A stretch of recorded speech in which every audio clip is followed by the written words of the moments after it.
All right, good morning, everyone. If you want to go ahead and take your seats, we're going to get started. My name is Lynn Ross, and I am the founder and principal of Spirit for Change Consulting. I'm based in Miami Beach, Florida, but I work nationally and sometimes internationally. I'm an urban planner and a former policymaker, and I spend a lot of my time really thinking about how we advance equitable plans, policies, and practices, and also how we support the individual, organizational, and network level changes needed for that advancement, right? Equity does not happen by accident, it doesn't happen because it feels good, it happens with intention, and that's what we're really going to be talking about today. A large part of my portfolio is around public spaces and the built environment. And that work looks a lot of different ways, including some work you're going to hear about in this next section, which is called Reimagining the Civic Commons. It's a national initiative that seeks to demonstrate the power of revitalizing and connecting our public spaces. We want to bring people together. We want to cultivate trust. We want to do it with intention. So you're going to hear about that more with our Detroit case study that's coming up. But I want to give you just a little bit of framing of what we're about to do. So we started the morning talking about many of the places that you've been, the special public spaces that you think of. We went a little deeper in Atlanta and Omaha, and now we're going to take a journey with leaders from 3 more communities. So we're going to spend the rest of this morning and then again pick up after lunch with some case studies and really try to explore in some specific places how these leaders are not only thinking about inclusive placemaking and placekeeping and equity, but how they're actually putting it into practice and what that has looked like over time. So our first stop is going to be in Houston, Texas, where we're going to be learning about some work that Baker Ripley has led and some larger community initiatives that have been inspired by that work. I want to just remind our viewers by web, we are going to have opportunity for Q&A before lunch and then again after lunch. And if you want to send questions in, you can email abaciu@nas.edu. That's on the website. It's been on your screen a few times, but just want to remind you, you can email those questions. Obviously, folks in the room will be taking those questions from you live. So I want to first introduce the folks that I'm with.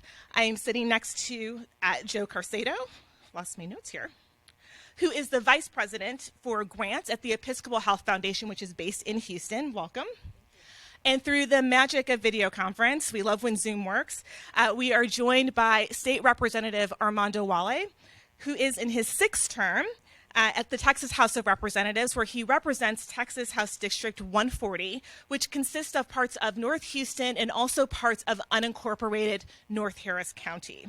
So, Representative Walle, we're going to start with you. I know this work is very personal for you. It's taking place in a neighborhood you grew up in, but also still live in. And I wonder if you can kick us off by just sort of talking about the Baker Ripley model and what's going on in East Aldine. Great. So again, my name is Armando Walle. Hope y'all can hear me well. Sorry for not being there, but having a solo practice law office, I have to be home. But I also want to thank Baker Ripley, Angela Blanchard, for giving me the opportunity to talk about this, because this is a community that is near and dear to my heart. I grew up in the area. And so just to give you a little landscape of Houston and Harris County, for those of you that are not from Houston, but Houston and Harris County is a very vast area. It's a region roughly of about 6 million people when you include all the surrounding counties like Fort Bend and Montgomery, Brazoria counties and Galveston counties.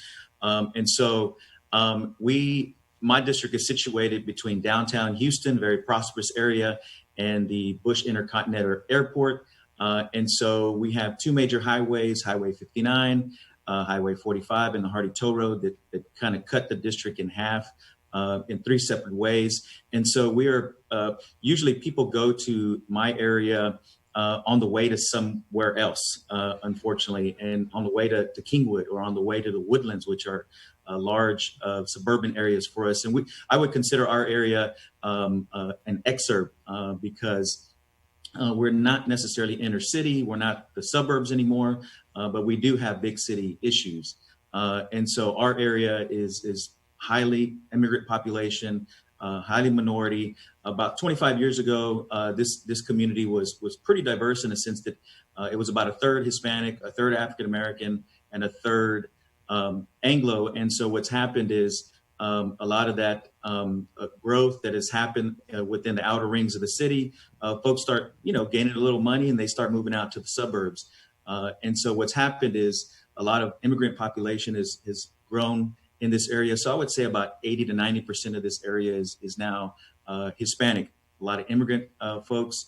And so when we were looking to try to find resources for our community, because our area is not in the city limits, there's about 2.4 million people that live in the incorporated part of the city, and about another 2 to 3 million people that live in unincorporated Harris County, meaning they don't get police and fire protection, but don't get any of the city municipal services like water, wastewater services. So we law enforcement is done by the county, and so we are kind of in no man's land. And if you're talking about spaces and health, and I'm looking at your agenda, it's important that we look at spaces like our area. And one of the agencies that I wanted to work with was Baker Ripley, and they have a huge footprint, being over 100, probably 110 years old, opening up in 1907, I think, their first nursery school. And so they have a long history in Houston, a welcoming community environment. And so I wanted to partner with them, and part of the area that we grew up in, we have and y'all can stop me whenever y'all need to stop me. But one of the areas that in this area is actually my neighborhood down from the high school I attended. In this area, again, high poverty, high unemployment, low educational attainment, just a lot of the issues that we try to tackle. I knew that we had to be more creative in reaching out to different agencies like Baker Ripley. And so there's an entity called the East Aldine Management District. It's a quasi-governmental entity. It assesses a 1 penny sales tax in this region. And we're able to collect that money, to collect those tax dollars and do infrastructure improvements like wastewater service for areas, law enforcement, contract deputies that we have. But what they also did was buy a 60-acre parcel of land. And with that 60 acres, they wanted to develop it into something called the Aldine Town Center. And their board has a governing board as well. And I know Baker Ripley has a governing board. And what we thought about at the beginning was when Angela Blanchard was the CEO, I reached out to her and asked her, I said, hey, we need your services out in our community. And initially, I know that they were a little hesitant, but I kept working on Angela and the CEO, and she's become a great dear friend, and brought a whole bunch of census data, a whole bunch of maps to make my case to Baker Ripley that expansion into the Aldine area would be something that would be beneficial for both communities. And over the years, with a couple of years, they partnered with us and started a capital campaign and raised $20 million to build on this 60 acres, a 3-building community center that houses a youth program, houses a Hope FQHC clinic, houses senior center programs, houses a makerspace, and a lot of our corporate sponsors like Chevron and others donated $1 million for a makerspace and a fab lab for youth in the community. And so it's been a great opportunity for our community. So with that is now a catalyst for other partners in the area. So now we have the Lone Star College launched, which is one of our local community colleges, one of the largest in the state, about 90,000 students. Now they're on this 60-acre tract of land, and they built a satellite campus. Along with Aldine Independent School District, they built the Rose Avalos P-Tech High School, which is housed in the Lone Star College campus, which is part of this anchor. The Harris County 911 Center with Sheriff Ed Gonzalez built a satellite 911 center in the area. And so we're also considered a food desert. All the national grocery chains have exited our community.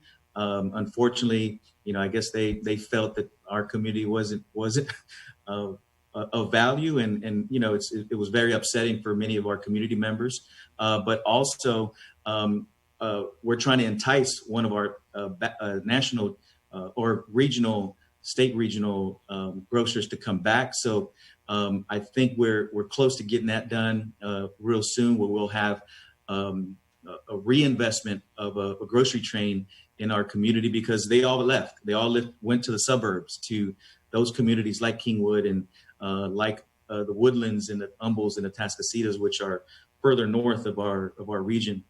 And so I'm proud of the work that they're doing. I'm there almost every week. We just had a census workshop there. We've had obviously flooding has been a big issue for us. We had about 200 or 300 people show up to a flood program, a flood meeting at the community center. And so right now it's about $100 million, and that's a conservative estimate, about $100 million investment in this part of the county, where no such investment is being made like that. In the capital infrastructure, but in the human capital infrastructure, but also in the health and education. Those are the two primary components of our of the town center. But U.S. Department of Commerce actually donated about $1 million to the Baker Ripley site.